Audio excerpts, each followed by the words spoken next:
우리 육신이 건강치 못해서 어린을 겪고 있는 자들이 있다면 주님이 아쉬움에 그들의 병상과 침상을 찾아가 주시고 회복시켜 주셔서 건강한 모습으로 주님의 교회에 출입할 수 있도록 주께서 도와주실 뿐만 아니라 특별히 또 육신이 건강뿐만 아니라 마음에 참으로 아픈 자들, 또 마음에 상처가 있는 자들이 있다면 그들을 위로하여 주셔서 참으로 한 해가 가기 전에 모든 것들이 주님 안에서 참으로 기쁨과 감사로 바꿔줄 수 있도록 주님께서 돕는 해가 함께하게 하여 주셨소서. 이제 얼마 남지 않은 2022년도입니다. 한 해를 참으로 마무리되어가는 시점에 처음에 시작했던 여러 가지 일들이 계획들이 하나씩 잘 마무리되어지게 해주시고 2023년도 새로운 한 해를 또 소망 가운데 준비할 수 있는 귀한 기간들이 되게 하여 주옵소서. 우리들의 사업장을 기억해 주시고 우리들의 자녀들을 기억해 주셔서 올 한 해 자녀들을 위해서 기도한 기도의 제목들이 참으로 한 해가 가기 전에 잘 마무리되게 하시고 응답이 되게 해주셔서 2023년에는 우리들의 자녀들이 참으로 주님 안에서 또 새로운 한 해를 시작하면서 그들의 꿈을 꾸게 하시고 그들의 형통한 삶이 될 수 있도록 주님께서 준비한 기간이 될 수 있도록 주의 동문회가 함께하게 하여 주옵소서. 주님께서 드리는 귀한 손길 드리오니 귀한 예물들을 기뻐 받아 주십시고 이들의 일터와 이들의 삶과 이들의 가정과 이들의 모든 자녀들까지도 주님께서 축복해 주셔서 주님께 드려지는 귀한 손길들 후에 주님이 주시는 놀라운 은혜가 넘쳐나는 복된 가정들 되게 하여 주셨소서.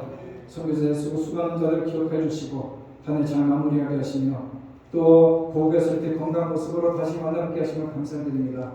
그들의 남은 모든 일정과 또 이곳에 보내는 시간 가운데도 주님이 돕는 해가 시시각각 있어지게 하여 주셨소서.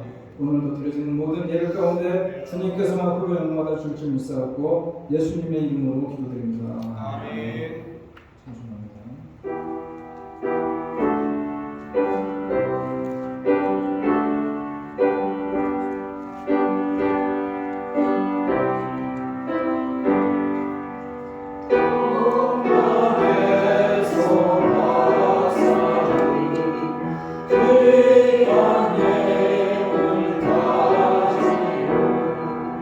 사랑을 넘고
부딪히는 일들이었습니다.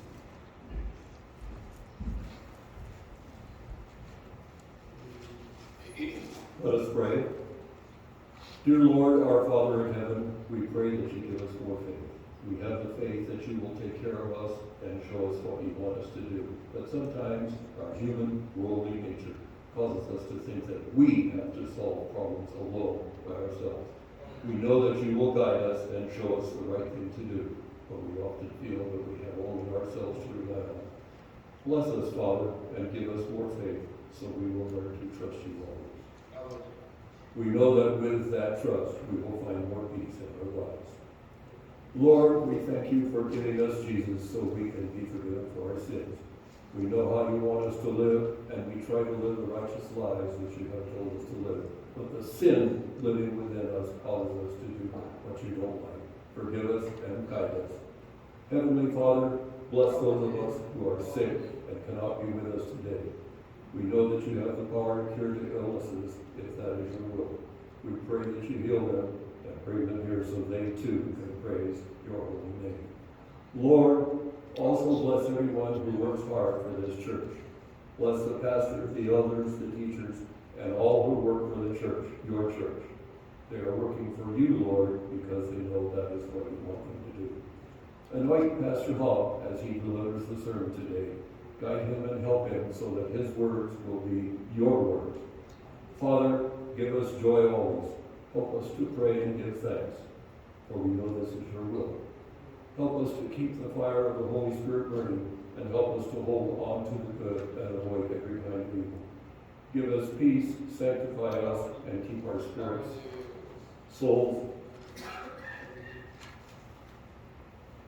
and bodies.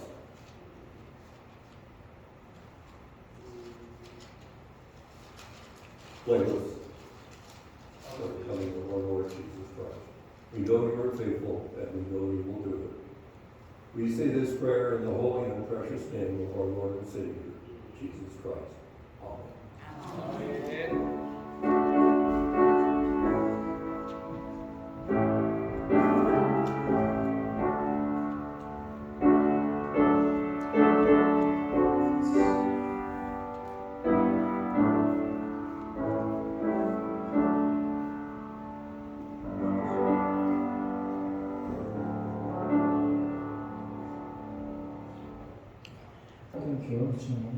감사합니다. 오늘의 말씀은 마태복음 2장입니다.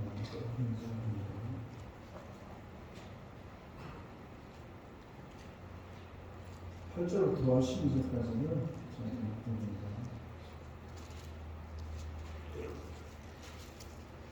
베들레헴으로 보내며 이르되 가서 아기에 대하여 자세히 알아보고 찾거든 내게 구하여 나도 가서 그에게 경배하게 하라. 박사들이 왕의 말을 듣고 갈새 동방에서 보던 그 별이 문득 앞서 인도하여 가다가 아기 있는 곳에 머물러 서 있는지라. 그들이 별을 보고 매우 크게 기뻐하고 기뻐하더라. 집에 들어가 아기와 그의 어머니 마리아가 함께 있는 것을 보고 엎드려 아기께 경배하고 고배함을 열어 황금과 유황과 몰약을 예물로 드리니라. 그들은 꿈에 헤롯에게로 돌아가지 말라 지시하심을 받아 다른 길로 고국에 돌아가더라. 나이가 들면서 지금은 가슴이 두근두근거리는 설렘이 점점 줄어드는 것이 좀 안타깝습니다. 저는 아가씨들은 떨어지는 낙엽을 보면서도 가슴이 설렌다고 하는데 나이든 어른들은 떨어지는 낙엽을 보면서 인생의 허망을 느끼기도 하고 낙엽치고 생각하게 좀 안타까운 모습도 아니겠습니까? 아내들이 젊었을 때 꽃다발로 선물을 받으면 가슴이 설렜지만은 나이가 들어서는 차라리 돈으로 달라고 할 정도로 설렘이 없어진 겁니다. 그래서 나이가 들어서 늙는 것만이 아니라 설렘이 없어지는 것을 늙는다 이렇게 얘기하는 사람도 있습니다. 다음 주일은 성탄절인데 성탄절은 설렘의 명절 아닙니까? 예전 같으면 교인들이 아기 예수의 탄생을 축하하면서 새벽성도 돌고 성탄 발표회도 준비하느라 설레고 젊은 연인들 특별히 추억을 만드는 일로 설레기도 하고 장사하는 성탄 특수 대목으로 마음이 설레기도 하는데 그래서 거리는 오색전등으로 트리를 했고 캐롤이 넘쳐 흘렀고 크고 작은 선물들을 준비하는 일로 마음이 설레는데 요즘에는 별로 설렘 없이 성탄절을 맞이하는 것 같아요. 한국 같은 곳에서 전에 우리 어렸을 때는 길거리에 막 캐롤송이 막 12월 초부터 막 계속 크리스마스가 틀려져 가는데 요즘에는 뭐 저작권 문제 때문에 캐롤송도 틀지 못하고 그래서 성탄절인지 보통 아이들이 나와서 이 성탄 축하 행사를 위해서 한 달 전부터 와서 연습하는 저녁마다 와서 연습하고 있는데 지금은 주일학교들이 없어져가지고 그런 그 축하 행사나 이런 것도 없다고 해요. 점점 가면서 우리가 설레지 않는 그런 모습에 성탄절을 맞이했는데 또 주님도 얼마나 마음이 좀 아프겠습니까? 좀 북적북적 하면서 성탄일을 좀 맞이하고 그렇게 준비를 해야 되는데 그런데 축하받으시는 예수님도 그게 좀 흐뭇해 하실 텐데 별로 설렘이 없으니까 예수님의 마음도 좀 씁쓸하지 않겠나라는 생각을 해보면서 이 대림절 기간에 우리가 설렘이라는 주제로 한번 묵상을 해보다가 이 동방박사들이 아기 예수를 만날 수 있는 비결이 뭐냐 한 가지 생각을 해봤습니다.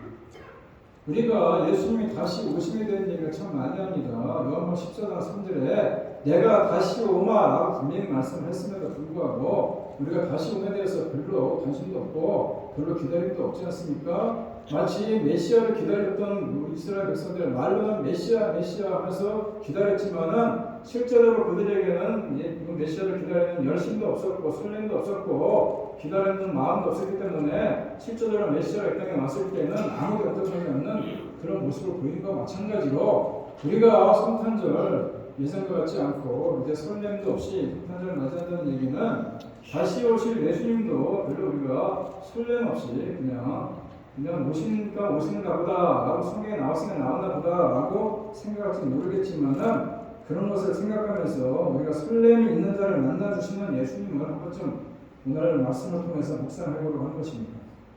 동방박사들의 헤롯 왕의 궁전에 와서 유대인의 왕을 하시니가 어디 계시냐 이렇게 이절에 물어보는 것처럼 이것은 저들의 마음에 메시아 그를 기다리는 설렘이 있었기 때문에 그렇게 나와서 그 먼 거리를 찾아와서 찾는 거 아니겠습니까? 기다림과 찾은 자체가 설렘이라는 것입니다. 데이트할 때 연인을 기다리는 이 설렘과 연인이 나타났을 때 그 감격을 한번 기억해 보라는 겁니다. 또한 연인을 찾으려는 설렘과 열정 그리고 찾았을 때 그 감격을 한번 기억해 보라는 겁니다. 설렘이라는 것은 생명력을 갖게 하고 설렘이라는 것은 손가락을 움직이게 하는 겁니다. 신앙도 마찬가지입니다. 나를 사랑하는 자들이 나의 사랑을 입으며 나를 간절히 찾는 자가 남들을 만날 것이다 라는 말씀처럼 말씀에서 사랑과 사모함과 간절함이 배어 있을 때에 설레는 마음을 기다리는 만큼 은혜가 돈옆이 주는 것이고 주님의 은혜가 그곳에 임한다 이런 얘기입니다. 동방박사들 특히 뭐라고 얘기합니까? 우리가 동방에서 그의 별을 보고 그의 감가랐다라고 했는데 여러분 동방박사가 도대체 누구냐 생각할지 모르겠지만은 기록에 의하면은 동방이라는 것은 바벨론을 얘기하는 것이고 바벨론이 메대와 바사에서 연합군에서 멸망을 당합니다. 그런데 이 바사가 힘이 있었기 때문에 사실 바사 제국이 제국을 다스렸고 메대는 힘이 못 미치니까 그저 사제 역할이나 감당을 했었던 것이 역사적으로 나옵니다. 그래서 그들을 가지고 그 사제 역할을 했던 사람들이 의학이나 철학이나 천문학이 아주 해박한 사람들이었는데 그들을 가지고 매기라고 했습니다. 매기. 물고기 매기가 아니라 매기라고 부르는 게 그래서 이 영어 성경에 보면 동방박사를 다 매기라고 표현합니다. MH라고 해서 매기.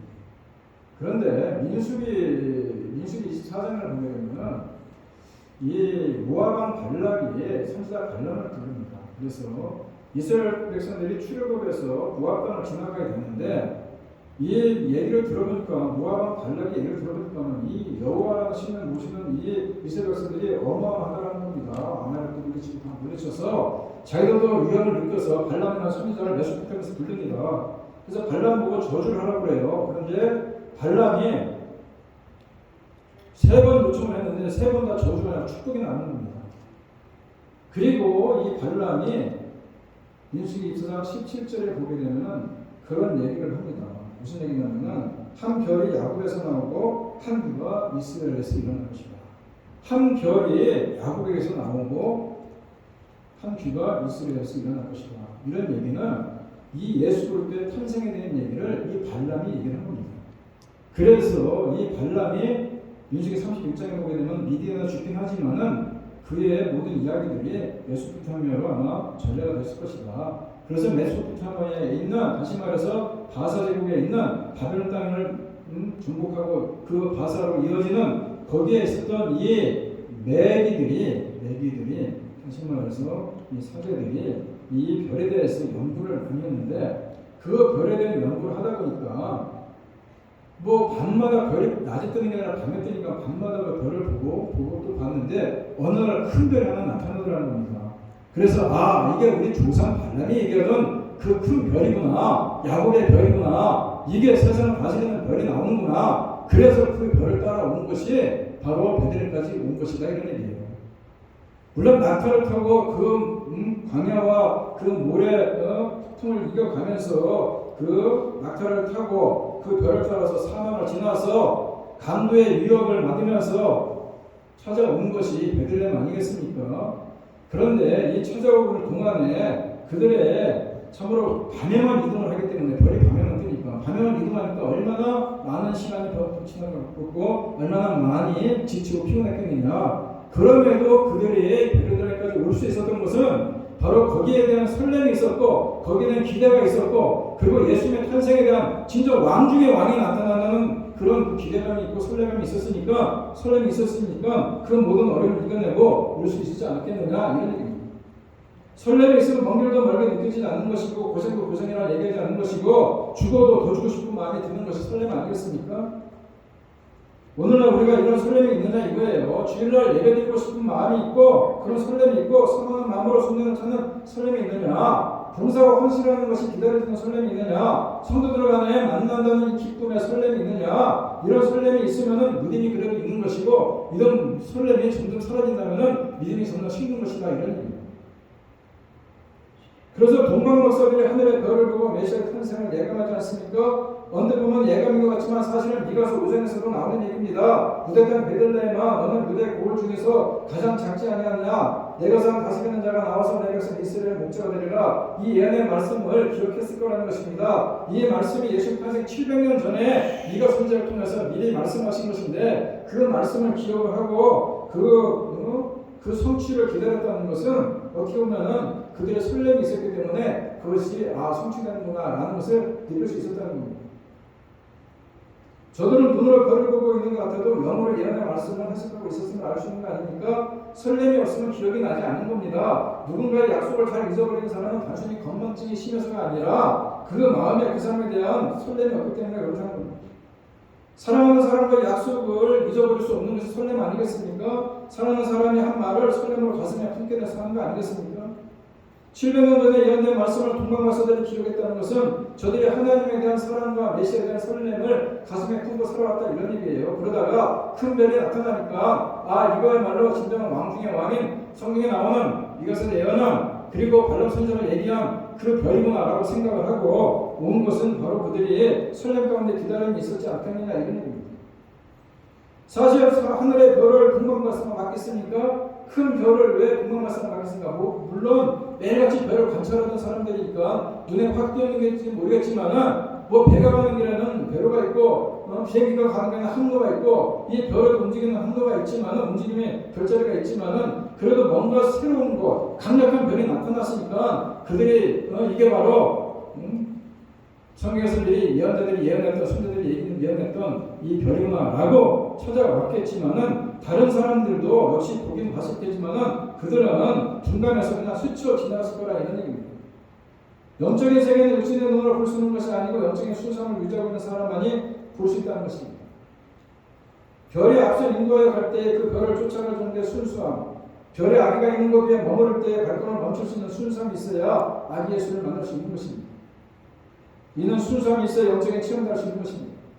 옛날에는 순수하게 신앙생활을 했기 때문에 영적인 기적도 많이 나타났고 영적인 신비도 체험했는데, 그런데 오늘날 성도들의 믿음의 순수함이 없어지다 보니까 영적인 세계를 체험하는 일이 드물어진다, 이겁니다. 지금도 선교사님들의 얘기를 들어보면 성도들에서 엄청난 기적이 일어난다고 하지 않습니까? 왜냐? 그들의 영적으로 순수하게 하나님의 말씀을 받아들이기 때문에 놀라운 그런 영적인 체험을 하는데, 우리는 신앙생활을 너무 오래 하다 보니까는 많이 순수해지지 못해서, 순수한 것이 많이 퇴색되어지고 많이 세속화 되다 보니까는 이 순수함을 잃어버리다 보니까는 이런 영적인 체험을, 신비를 많이 놓쳐버릴 때가 많다는 겁니다. 동방박사들이 꿈에 하나님으로부터 헤르세로 돌아가지 말라 지시하심을 받아 다른 길로 고개 갔다라고 말씀하는데, 이 음성을 듣는 것도 심령이 설렘과 순수함으로 가득했기 때문에 이런 생명의 음성도 들을 수 있었다는 겁니다. 세상 사람들은 성탄절이 화려한 트리에 관심 있고 아름다운 추억을 만드는 일로 분주하지만은, 선물을 주고받는 일에 관심이 있지만은, 믿는 우리들의 성탄절을 통해서 우리는 하나님께서 이 땅에 예수 그리스도를 보내주심을 통해서 우리들의 죄악에서 건져주시고 구원의 기쁨을 안겨주시기 위해서 오셨다는 그 보내셨다는 하나님의 뜻이 무엇인지 바로 깨달아야 되는 것이고, 믿는 우리들은 바로 이 예수를 통해서 허락하시는 구원의 감격을 우리가 감격으로 무장해야 되는 것이고, 하나님을 향한 영적인 설렘이 식어지지 않도록 늘 해야 된다, 이런 얘기입니다. 그럴 때 남이 보지 못하는 것을 볼 줄 아는 그것이 바로 성탄의 기쁜 뜻이라는 겁니다. 예수님의 탄생 이야기가 마태복음과 누가복음에 기록되었지만 전하는 내용이 모두 같지는 않습니다. 특별히 마태복음 2장에서는 예수님의 나심을 축하하려고 동방에서 박사들이 왔는데, 당시 유대 지역을 통치하는 사람이 분봉한 헤롯 아닙니까? 여러분, 헤롯이라는 사람은요, 반쪽은 유대인이고 반쪽은 에돔 사람이에요. 그래서 이방인이에요. 그래서 많은 유대인들이 헤롯을 별로 반겨하지 않았어요. 그래서 헤롯이 어떻게 운 좋게 펠리스 전쟁에서 승리를 하면서 로마의 인정을 받아서 BC 47년도에 갈릴리 지역에 총독으로 기임합니다. 그리고 아주 열심히 로마를 섬겨가지고 AD 40년에 왕이 돼요. 왕이라고 칭호를 받습니다. 칭호를 총독에서 왕으로 바꿔줍니다. 그래서 그가 유대인들과 환심을 사기 위해서 헤롯 성전을 짓습니다. 그리고 유대인의 환심을 사기 위해서 세금도 강해주고, 그리고 실제적으로 황금 젖소를 녹여가지고 가난한 사람들을 구제도 하고, 참 좋은 일을 많이 했어요. 근데 한 가지 병이 있어요. 의심병이 있습니다. 이 역사의 기록을 보면, 요세푸스의 기록을 보면 자기 아내도 죽입니다. 미디안이라는 아내도 죽이고, 그 아빠 장모도 죽이고, 자기 큰아들이 자기 후임으로 세워놨다가 큰아들 죽여버립니다. 둘째, 셋째도 죽이고, 의심병이 많아서 누가 자기 왕자를 누리려고 자기 가족을 죽이고 합니다. 그러는 차에 동방박사가 와가지고 유대인의 왕으로 나신 어디 있냐 깜짝 놀라지 않겠어요? 자기 처자식을 죽이는 바람에 왕권을 노린다고 해서. 그런데 이 동방에서 박사가 와서 유대인의 왕이 못하고 있는 어떻게 하겠습니까? 그래서 얘기하지 않습니까? 악에 대해서 자세히 알아보고 찾거든 내게 보아라 라고 해서 그에게 응답했다. 실제로 동방박사들이 예수님을 찾아 알려주면 헤롯은 예수님을 죽이기 위해서 자신의 왕위를 지킬 속셈이 있지 않습니까? 그 실제로 죽입니다. 두 사람이 다. 동방박사들이 먼 길을 찾아 목적지에 도착했을 때에 박사들의 감정이 어떻겠습니까? 별이 악인 곳에 머물러 섰을 때 동방박사들은 별을 보고 매우 크게 기뻐하고 기뻐했다 얘기합니다. 이것은 무슨 얘기냐? 네가 기쁨을 강조할 줄 아는 사람이 결국 설렘을 간직한 순수한 사람들 아니겠습니까? 이처럼 예수님의 탄생 소식은 많이 배우고 부족했던 이 동방박사들에게나 기쁨이 없고, 또 많이 못 배우고 부유하지 않았던 누가복음에 나오는 목자들도 기쁨의 소식 아닙니까? 지금 우리들도 여전히 큰 기쁨의 소식입니다. 그런데 성탄절을 맞이하면서 그런 큰 기쁨이 우리에게 있느냐? 사람들은 기쁨이 있어야 행복한 겁니다. 아무리 많은 걸 가졌어도, 은행에 돈이 많아도, 금괴가 집에 쌓여 있어도 그렇지 않겠지만은, 어찌되건 기쁨이 없으면 행복하지 못하는 것이고, 아무리 많이 배웠어도 그 지식이 고민만 더해가는 것이지 기쁨을 주지 못한다면 행복할 수 없다는 겁니다. 누구나 즐겁게 살기 원하지 않습니까? 세상 많이 편리해지고 편안해졌어요. 그런데 마음은 기쁘지 못한 사람들이 많습니다. 하나님이 처음에 세상을 만드신 다음에 매일매일 보시기에 좋았더라고 하루를 마감하면서 스스로 하나님 평가하시기에 기쁨으로 하루를 평가했는데, 우리들 가운데 저녁 잠자리 들 때 오늘 참 좋았다, 오늘 참 행복했어, 오늘 참 기쁜 날이었어 라고 생각하면서 잠자는 날이 며칠이나 되겠냐 이겁니다. 우리는 말씀으로 창조된 세상을 보면서 하나님을 매일 기쁨으로 사셨는데, 그리고 아담과 하와가 만드신 하와를 만드신 하나님께서 에덴 동산을 만들어주셨는데 에덴 동산이라는 뜻이 기쁨의 동산이에요. 그런데 에덴 동산에 처음에 사람들이 쫓겨나요. 왜냐? 죄를 지었기 때문에. 그래서 우리가 교회에 오면 매 회개하라 얘기하는데 이유가 있는 겁니다. 죄를 회개해야 에덴의 기쁨을 회복하는 것이고 하나님과 관계를 회복하는 것이고 다시금 우리들 삶이 기쁨이 넘쳐난다 이런 얘기예요. 그래서 예수님의 탄생이 뭐냐? 기쁜 것 자체인 겁니다. 왜냐? 우리들의 죄를 사해주기 이 땅에 오신 거 아니겠어요? 우리들에게 에덴을 회복해주기 위해서 오신 거 아니겠어요? 우리들에게 그 기쁨을 안겨주기 위해서 오신 거 아니겠어요? 그렇다면 우리가 더 감각적으로 설렘과 기쁨을 맞이해야 되는데 신앙 자체가 정성과 설렘과 순수함이기 때문에 믿는 성도들도 그 설렘과 순수함을 품고 살아야 되는데 그렇지 못하지 않겠느냐 이런 생각을 해보지 않습니까?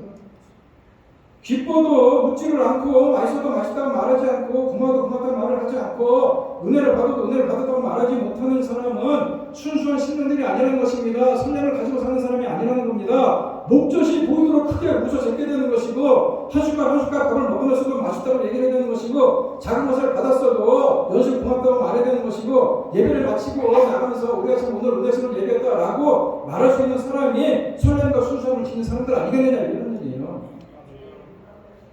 동방가수들이 순수한 영혼과 설렘의 영혼을 가졌기에 아기 예수를 만나는 일에 정성을 다하지 않습니까? 황금과 유경과 모략을 준비해서 공헌하는 일이 그리 쉬운 일은 아닙니다. 그 물건들은 당시 꽤나 값이 나가는 고가의 물건들이었는데 그런데 동방가수들은 순수했기에 온 마음으로 정성과 최선을 다해 준비했고 아기 예수께 공헌할 수 있었던 거 아니겠습니까? 설렘으로 공헌한 것은 아깝게 생각되지 않는 것입니다. 정성이 설렘 아니겠습니까? 그래서 정성이 담긴 기도가 응답이 되는 것이고 정성이 담긴 헌신과 봉사가 열매를 맺는 것이고 정성이 담긴 사랑이 서로의 관계를 하나로 만드는 거 아니겠어요? 정성 없는 만남은 다음에 다시 만날 이 약속을 기억하지 못하는 것이고 정성 없는 기도는 응답을 받지 못하는 것이고 정성 없는 헌신은 형식에 빠져서 열매를 맺지 못한다 이런 얘기입니다. 정성과 준비한 만큼 만남이 귀하고 깊어지는 것 아니겠어요? 동방가수들 역시 정성을 다하고 설렘을 품고 순수함을 가졌기에 아기 예수를 만나는 축복을 누릴 수 있었다는 겁니다. 제가 이런 얘기하면 여러분 이렇게 얘기할 수 있을지 모르겠어요. 제 생각입니다.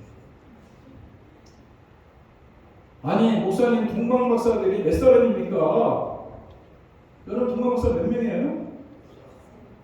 3명이나 많은 사람이 생각해요. 한 사람은 황금을 가지고 하나는 유광을 가지고 하나는 모략을 가졌으니까 3사람이 오지 않겠나라고 하지만은 성경에는 3사람이라는 얘기가 없어요. 그냥 동방박사들이라고 얘기해요. 들. 몇 명 하는지 10명 하는지 20명 하는지 몰라요.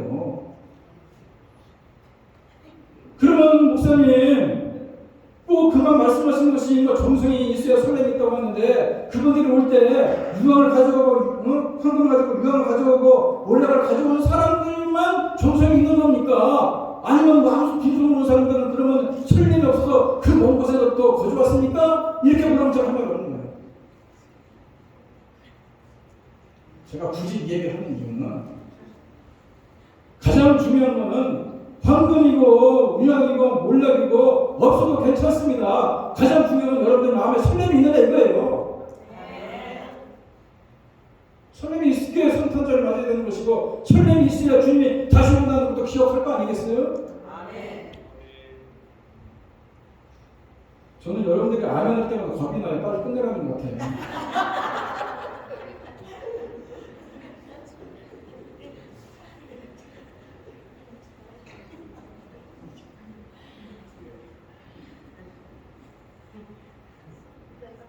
우리가 대련절을 보내면서 은혜의 물갈이를 해야 되고 신앙의 털갈이를 했으면 좋겠다는 생각을 해봅니다.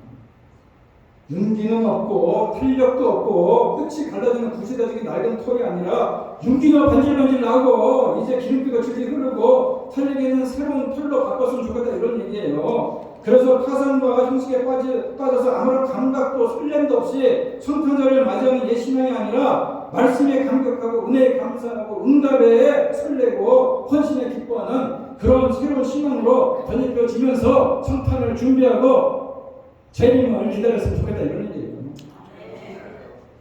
그래야만 성탄이 성탄절 같지 않겠습니까? 성탄이 기쁨 하나를 보낼 수 있는 거 아니겠습니까? 세상 사람들과 같이 휘청거리는 성탄절이 아니라 진짜 예수님이 나를 위해서 이 땅에 오시고 나의 죄를 입고서 이 땅에 오시고 나에게 친절한 기쁨을 안겨주기 위해서 애단을 회복하기 위해서 이 땅에 오신 날이 날이 참으로 그 귀한 날이다라고 설렘 속에서 성탄절을 맞이한다면 동방박사들이 그 먼 거리를 마다 않고 그 사막과 그 광야를 지나서 그 강대 위험 속에서 그것도 밤마다 뜨는 그 별만 보고 그 베들레헴에 쏟아온 그것이 바로 그 설렘 때문에 예수를 만나는 놀라운 축복을 받아 누렸던 것처럼 오늘 우리도 성탄절 앞에 그런 마음을 가져야 주님 앞에 기쁨의 날이 되는 것이고 성탄절이 되는 것이고 그런 날이 주님께서 우리를 축복해 주지 않겠느냐 이런 얘기예요. 마르지 않는 성국이 같이 날마다 새롭고 풍성하게 차고 넘치면서 다른 이들에게 해결함과 기쁨을 주는 그런 성국 같은 설렘의 심령, 순수한 심령으로 살아갈 때에 우리 그리스도인들이 이것이 당연한 삶이 아니라 특별한 삶이 아니라 당연한 삶을 생각하면 그것이 바로 축복 아닙니다. 우리가 대련절을 보내면서 동방박사들이 순수함과 설렘 가운데 아기 예수를 영접했던 것처럼 우리 또한 가라앉은 심령이 설렘의 심령으로 변화되었으면 좋겠고 무감각한 심령이 영적으로 예민한 심령이 되었으면 좋겠고 거룩하고 정결한 아기 예수를 영접할 수 있는 정도의 순수한 심령으로 되기를 소망합니다. 그러게 대림절은 설렘을 기다리는 절기면서 동시에 회개인 절기라는 것입니까? 주님을 맞이할 수 있는 모습으로 되돌아가는 절기 아니겠습니까?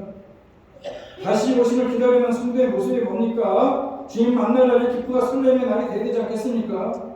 주님께서 다시 오신다는 소식이 우리에게 기쁨과 설렘의 소식이 되기 위해서 끼어 있어야 된다 이런 얘기입니다. 사실 대림절에는 다시 오실 주님을 기다리는 것은 아니지만은 그래도 대림절을 통해서 우리들의 신앙을 한번 점검해보자 이런 얘기입니다.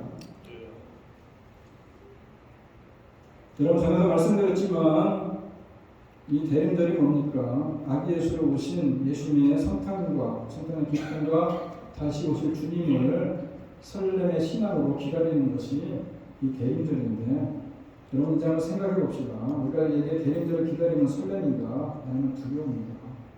오늘 주님이 오신다면 우리는 무슨 말을 할까 한번 생각해 볼 수 있어야 됩니다. 주님께서 오늘 우리에게 내 모든 삶을 내려놓고 나한테 와라 라고 우리의 생명을 불러가시면 뭐라고 말하겠는가 하면서 생각해 보셨습니까 여러분? 만약 주님께서 말하게 오늘 그만 다 적어놓고 나한테 와라 라고 우리를 부르신다면은 아니면 주님이 직접 재림을 하신다면은 마라나타 주님 어서 오십시오. 제가 주님을 얼마나 기다렸는지 모릅니다. 왜 이제 오셨습니까? 이렇게 얘기할 수 있는 사람 있어요?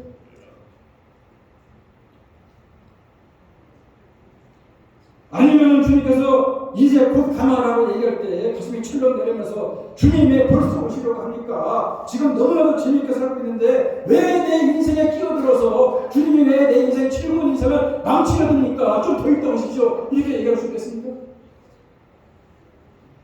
아니면 주님을 또 책망받을 것이 걱정돼서 한숨만 쉬면서 지금 주님이 나 불러가시면 내가 주님 앞에 내놓을 게 아무것도 없는데 또 이것도 뭐 잘못하고 저것도 잘못하고 이렇게 책망하면 어떻게 해야겠는가라는 두려움 속에 한숨만 내쉬는 그런 마음이겠는가 하면서 생각해 보자는 겁니다. 여러분들이 반드시 셋 중에 한 명이 들어갈 거예요. 그죠?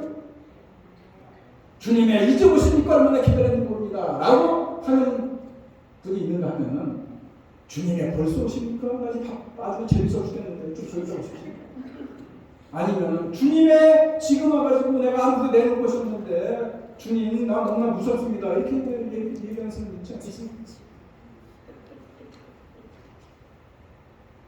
저 홍 목사가 성탄절을 만들려고 하는 것인지 가고 주는 것인지 신나는 소리만 한다고 생각할지 모르겠지만 한 번쯤 생각해 볼 이야기들이고 대림절을 보내면서 아까 말씀드린 대로 신앙의 점검을 한번 해보는 기간이 되지 않겠는가라는 생각입니다. 우리가 대림절을 보내면서 동방박사들이 설렘과 순수함을 하기 예수를 영접했듯이 우리 또한 가라앉는 심령이 설렘의 심령으로 바뀌어야 되는 것입니다. 무감각한 심령이 이제 영적으로 예민한 심령들이 되기를 소망합니다. 그리고 이제는 예수님 영접할 수 있는 그런 순수한 심령이 되어서 주님의 탄생을 기쁨으로 맞이할 수 있을 뿐만 아니라 다시 오실 주님을 기쁨과 설렘으로 준비하며 기다릴 수 있는 저와 여러분이 되기를 간절히 바랍니다. 다 같이 일어나셔서 함께 찬양을 합니다. 주님 반드시 다시 오신다고 말씀하셨습니다. 그리고 반드시 다시 오십니다. 그때가 언제인지는 모르지만은 우리가 그날을 기억하면서 설렘으로 준비하는 믿음이 진정한 믿음이 아니겠느냐. 그래서 오늘 우리가 찬양 속에 나오는 내 사모하는 주님 온 세상 구주시고 내 사모하는 주님 영광의 왕이시다라고 고백하면서 이 예수님을 기다리는 저희가 되기를 바라면서 함께 찬양을 합니다.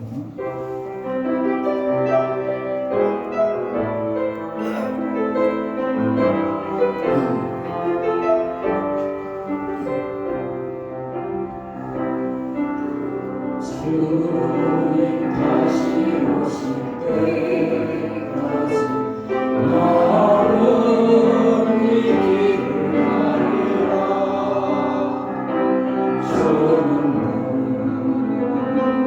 좋은 일 나의 십자가 지고 나의 가는 기쁨에서 나는 주님을 보리라. 영광이 내 주님 나를 맞아주시니 주님 다시 오실 때까지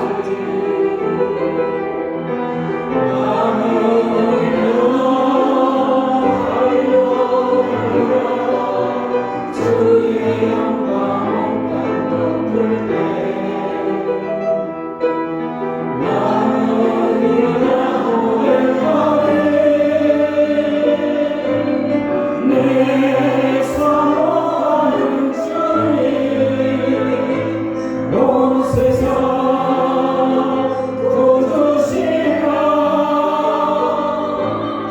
내 사모하는 주님 영광의 왕이시라. 주님 다시 오실 때까지 나는 이 길을 가리라.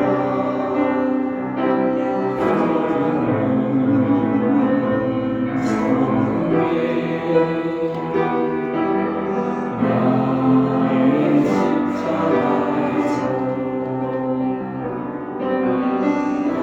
나의 가는 기쁨에서 나는 주님을 보리라. 영광의 내 주님